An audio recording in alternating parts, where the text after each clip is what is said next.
Breaking news చూస్తున్నాం. AP skill development కేసులో Chandrababu CID custody petition పై తీర్పును విజయవాడ ఏసీబీ కోర్టు వాయిదా వేసింది. ఇవాళ ఉదయం 10:30 తీర్పు వెలువరించనున్నట్లు న్యాయమూర్తి తెలిపారు. చంద్రబాబు క్వాష్ పిటిషన్ హైకోర్టులో ఉన్న దృష్ట్యా తీర్పు వాయిదా వేసినట్లు తెలుస్తుంది.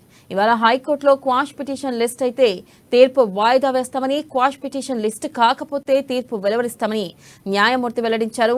Amaravati ring road, fibre nets కేసుల్లో సిఐడి వేసిన పిటి వారెంట్లపై ఇవాళే విచారణ చేపడతామని ఏసీబీ కోర్టు తెలిపింది.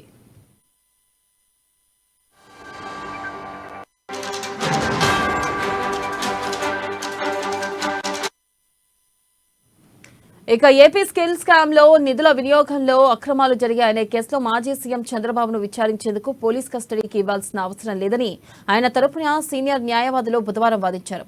5 రోజుల కస్టడీకి ఇవ్వాలంటూ సిఐడి దాఖలు చేసిన పిటిషన్ను తోసిపుచ్చాలని కోరారు.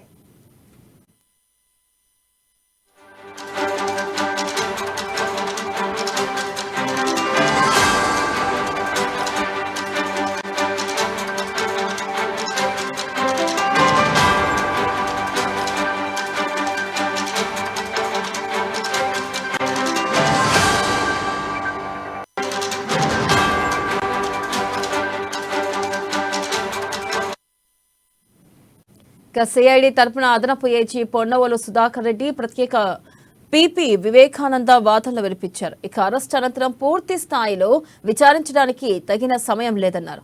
పోలీస్ కస్టడీలో విచారణ చేస్తే తప్పేముందని ప్రశ్నించారు. విచారణకు సహకరించాలని ఇద్దరికీ నోటీసులు ఇస్తే విదేశాలకు వెళ్లిపోయారని, షెల్ కంపెనీలకు మళ్లించిన ప్రజాధనం ఎవరికి చేరింది అనేది ఇంకా తేల్చాల్సి ఉందని చెప్పారు. ఇది 371 కోట్ల రూపాయల ప్రజాధనం వ్యవహారమన్నారు. వాస్తవాలు వెలికి తీయాలంటే పోలీస్ కస్టడీలో విచారణ అవసరమని కోర్టుకు తెలిపారు. ఇక ఇరువైపులా వాదనలు విన్న న్యాయమూర్తి నిర్ణయాన్ని గురువారానికి వాయిదా వేస్తున్నట్లు ప్రకటించారు. చంద్రబాబు క్వాష్ పిటిషన్ హైకోర్టులో ఉన్నందున ఏసీబీ కోర్టు తీర్పును గురువారం నుంచి శుక్రవారానికి వాయిదా వేశారు.